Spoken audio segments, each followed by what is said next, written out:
In this video, let's learn how we can take complete control of the user interface in Visual Studio. So imagine you have logged in, as I have here, and you want to control the size of the fonts. What you do is you go to Tools, and then you scroll to the bottom where it says Options. Alright, and then from the left side here where it says Environment, these are nodes. These are expandable and collapsible, correct? So expand, collapse, expand. Choose the one that says Fonts and Colors. And then here's where it says Show Settings For, like this. And this is a drop-down list. See that? From this window, make the text editor, XAML UI Designer, editor tooltips,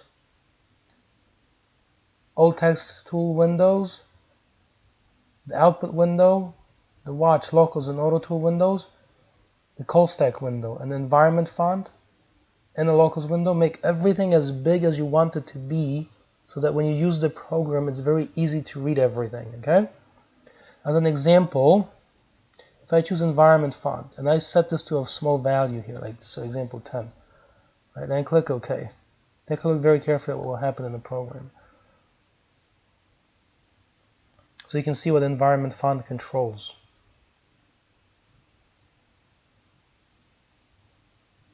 Give it a second. Sometimes it's So as you can see, because I had to reset the whole program, it took a little bit of time. But those fonts are much smaller now. Right? That's very difficult to read. So Tools, Options, and then change that back here. Right? So choose the environment font, and now you see, make it 15. Click OK. Now we reset it, and now it looks much easier to read. Correct? So that's how you do that. You can control that very finely. Great. Now, when you first launch this, you should see some windows. This is the start page. If any of these little windows ever disappear and you want to bring them back, under View, most of them here are available. So start page, right? You can, if it goes off and you want it back, go to View and Start Page, and you can control that. See? And likewise with a lot of the other little panels that you can view. And in fact, there are key combinations that you can apply also if you like key combinations rather than clicking. And it tells you exactly what they are right next to them. So there's no need to memorize things. It's all available for you. Okay. Of course, you will memorize them as you use them anyway, just from using them. Now here's, take a look. Take a look at the Solution Explorer. Imagine, place your cursor on minus and then left click. It's going to turn yellow, and then you can pull that out and liberate it. Once you have it in this mode, now you can position this in different places. For example, you can move it to the left side, and that blue area gives you a preview of where this will land. So once you release it, it's been separated on the left side into its own little panel.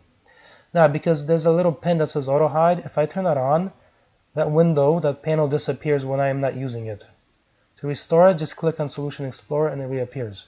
To pin it back into place, just click on the pin. That's it. Just pin it back into place, and now it's pinned. That's it. Alright. Now, notice that here we have what are known as tabbed documents. That's one tab, another tab. So I can just pull out a single tab, and now I can place this tab somewhere that I like. Okay, if I grab it by the tab where it says Solution Explorer, the other tab is left behind in its own panel. Now if I want to put this Solution Explorer, say, across the bottom of the whole program, I got to go all the way to this one right here. You see that? And that blue area indicates it's going to cut under everything. See that? And now I can apply Auto Hide on the bottom, for example. If I want to do that, I can. There you go.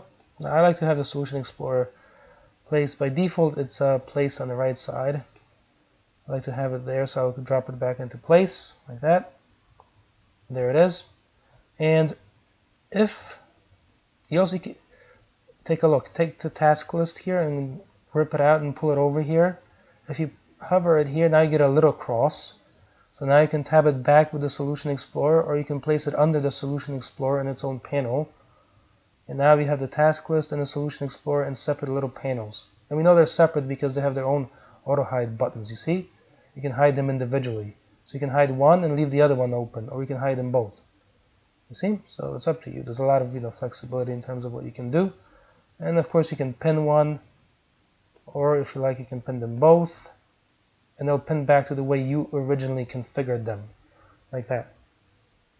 Okay, so these are the basics of controlling the font of the text, and then also the layout of the windows. And further please note that the version of Visual Studio that I use is visible here. If you go to Help and about Microsoft Visual Studio, so I'm using 12.0.31101.00 update number 4.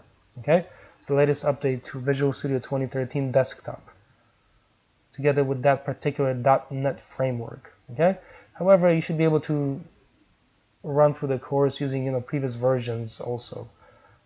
Most of the concepts haven't really changed in several years now. So that is it, and I will see you in the next video.